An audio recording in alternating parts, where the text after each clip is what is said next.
Bueno, muy bien, vamos a hablar un poco sobre vía olfatoria, de la cual es un tema complejo porque dentro de la vía olfatoria y su representación dentro del cerebro, en el sistema límbico para formar el rinencéfalo, participan una gran cantidad de estructuras del sistema nervioso central y periférico. Esta vía olfatoria es una de las primeras que aparece dentro de la escala evolutiva para la percepción de estímulos exteriores, y a medida que fue evolucionando se fue conectando con diferentes áreas del sistema nervioso central. Podemos decir que tenemos 4 niveles de representación en la vía olfatoria. El primer nivel es un nivel muy básico, que es el nivel de conexión de la vía olfatoria con el hipotálamo. ¿Por qué con el hipotálamo? El hipotálamo es un centro regulador neuroendocrino y también es un centro regulador con los centros del apetito y de la saciedad, centro del hambre y la saciedad. Y es mucho más efectivo, si yo tengo hambre, poder percibir los estímulos de alimento en el medio ambiente. Por lo tanto, esa vía olfatoria actuaría como una antena de recepción de estas partículas odoríferas para saciar al centro del hambre. Luego aparece su conexión con el sistema nervioso autónomo, principalmente para los mecanismos de salivación y de la motilidad gastrointestinal, porque ya que voy a ingerir alimento, sería muy buena idea de que esté bien humectado por saliva y haya una buena activación del músculo del tubo digestivo para el tránsito de este alimento. Luego aparece el diencéfalo, aparece el tálamo con todas las vías aferentes conscientes. Por lo tanto, debemos conectar esta vía olfatoria con el tálamo, debemos conectarlo con el diencéfalo para la percepción consciente del estímulo olfatorio. El olfato no nace con los sistemas conscientes. El sistema consciente aparece después, por lo tanto hay una conexión indirecta entre la vía olfatoria y la conciencia talámica. Y por último, aparece la neocorteza con los mecanismos y redes neuronales para el recuerdo y el armado de conceptos, y entonces vamos a conectar la vía olfatoria con la neocórtex, vamos a conectar la vía olfatoria con el armado de recuerdos y el armado de conceptos relacionados con el olfato. El olfato de por sí no deja memoria, lo que deja memoria es todo el contexto en el cual fue percibido. Entonces vamos a tratar de hacer un pequeño resumen de esta aparente compleja vía. Vamos a empezar donde comienza todo. Vamos a empezar en las fosas nasales. En el techo de estas fosas nasales tenemos la lámina cribosa del etmoides, tenemos la mucosa olfatoria, y allí encontramos la primer neurona. Es una neurona bipolar con su soma dentro de la lámina cribosa y sus dendritas formando el glomus olfatorio, sus dendritas impactadas en la mucosa olfatoria. Las partículas odoríferas penetran esta fosa nasal, impactan en el receptor, que es el receptor del olfato. La primera neurona es el soma, y lo interesante es que sobre la lámina cribosa voy a tener bulbo y cintilla olfatoria. Los axones de esta neurona bipolar atraviesan la lámina cribosa y se introducen dentro del bulbo olfatorio. Cada uno de estos pequeñísimos axones es lo que conocemos con el nombre de primer par craneal o nervio olfatorio. O sea que cada axón de cada neurona bipolar, de la cual su dendrita recibió las partículas odoríferas, forman el primer par, atraviesan la lámina cribosa, se introducen en el bulbo, y en el bulbo olfatorio, por debajo del lóbulo frontal, tenemos la segunda neurona, que es la célula mitral. Es una célula que va a recibir el axón del nervio olfatorio y va a hacer sinapsis con esta célula llamada célula mitral. Los axones de las células mitrales forman la cintilla olfatoria, que se dirige hacia atrás hasta el espacio perforado anterior, donde la cintilla olfatoria se divide en 3 llamadas estrías, 3 estrías olfatorias. Una estría externa, que es la que nos vamos a referir en las 3 primeras porciones, una estría media, que corresponde a la cuarta conexión, y una estría interna. La estría interna sirve para cruzar la línea media, continuándose con la estría olfatoria interna del otro bulbo y cintilla, y forman la comisura blanca anterior. Es como si fuera un quiasma óptico, pero a nivel olfatorio. Aquí la información se cruza y va al lado opuesto. Pero vamos al comienzo, vamos a la estría externa. A través de la cintilla olfatoria tomamos la estría externa y nos introducimos dentro de la quinta circunvolución temporal, dentro del uncus del hipocampo. El uncus del hipocampo, que corresponde a la puerta de entrada del lóbulo límbico, tenemos una estructura fundamental que es el núcleo amigdalino. Él va a ser el modulador de la información en los tres niveles. Por lo tanto, de esta célula bipolar, célula mitral, bulbo, cintilla y estría externa, hacemos conexión con una de las puertas de entrada del núcleo amigdalino. El núcleo amigdalino es la principal puerta de ingreso al sistema límbico.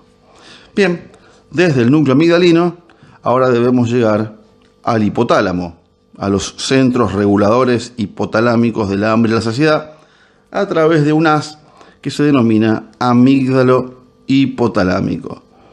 A través de este haz amígdalo hipotalámico tenemos la conexión entre centro del hambre y saciedad y las partículas odoríferas de la periferia. Primer parte entonces, haz amígdalo hipotalámico.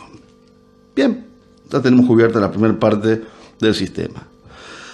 Ahora tenemos que permitir que esta partícula odorífera genere la secreción salival, en este caso parótida, de la glándula submaxilar, de la glándula sublingual y submaxilar con sus conductos excretores, y también la motilidad del tubo digestivo.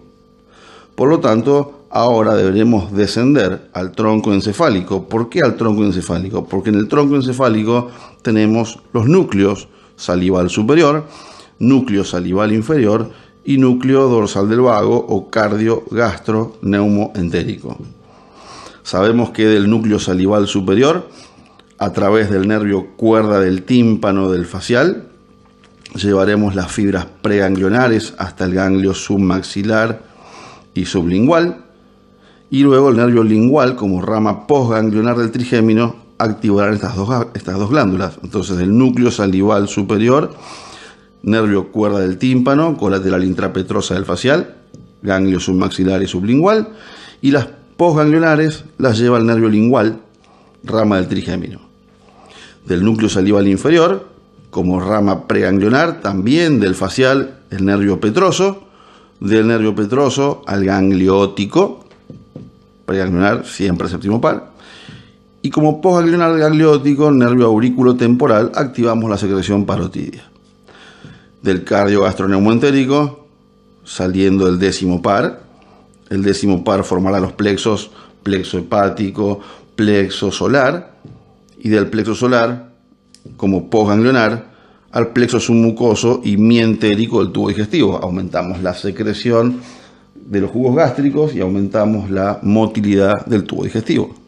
Ahora, ¿cómo conectamos el núcleo amigdalino con los núcleos salivales y el núcleo cardio-gastroneumoentérico? Pues bien, no está muy bien definido, pero sabemos que en tronco encefálico hay algo denominado sustancia reticular descendente, y a través de la sustancia reticular, conjunto de sustancia gris y blanca formando una densa red, llegamos del núcleo amigdalino en vía descendente a los núcleos salivales superior, salival inferior, cardio-gastro-neumoentérico, y tenemos que esta partícula odorífera permite la secreción salival y la motilidad gastrointestinal. Ahora bien, si esta partícula fuese una partícula displacentera, una partícula odorífera de un olor netamente asqueroso o nauseabundo, inhibiríamos el centro del hambre, inhibiríamos la secreción salival, y si ese olor fuese de una asquerosidad terrible, tendríamos entonces el reflejo nauseoso o el reflejo del vómito.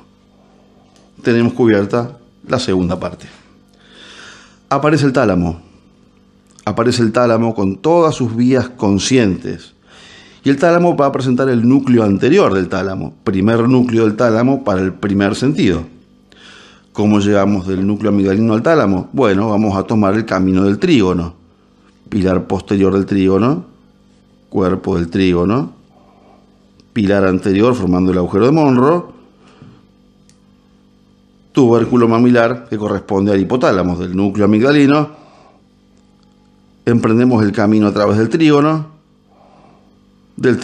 al tubérculo mamilar, haz mamilotalámico, y allí tenemos la conciencia, nos damos cuenta, percibimos las partículas odoríferas. Ya tenemos resumidamente la tercera porción. Última parte, cuerpo calloso, circunvolución del cuerpo calloso, cisura parieto-occipital, cisura calcarina, lóbulo temporal, cisura vertical de Rolando, lóbulo frontal. Ahora lo que debemos hacer es, si yo estoy caminando por la calle y paso por una roticería y hay olor a carne, por más que yo no vea la carne, sé que es carne. ¿Cómo ocurre eso? Bien, yo tengo los conceptos grabados en mi neocórtex de mis recuerdos visuales de la carne, en la corteza posterior. Yo tengo mis recuerdos en el lóbulo temporal de cómo crepita el carbón cuando hacemos un asado, lóbulo temporal. Yo tengo la percepción motriz de ir a comer un asado. Tengo la percepción sensitiva de cómo se siente al tacto el asado. Por lo tanto, yo deberé llevar este estímulo olfatorio de esa sustancia que no veo cerca de la neocórtex. Ahora, desde esta segunda neurona, que es la célula mitral, vamos a tomar la estría olfatoria media. La estría olfatoria media me deposita sobre la circunvolución del cíngulo o circunvolución del cuerpo calloso, que gira rodeando al cíngulo, pasa por el istmo y llega al núcleo amigdalino. Pues bien, este giro que produce a nivel del cíngulo me trae aferencias de la corteza, me trae todos esos recuerdos asociados al olfato, recuerdos motores, recuerdos sensitivos, recuerdos visuales, recuerdos acústicos, al núcleo amigdalino, y volvemos otra vez a hacer todo el circuito denominado circuito de Papez. Por lo tanto, desde esa forma, ahora un estímulo olfatorio me produce recuerdos contextuales asociados a ese estímulo olfatorio. Este sería un resumen, breve resumen de la vía olfatoria y renencéfalo. Muchas gracias.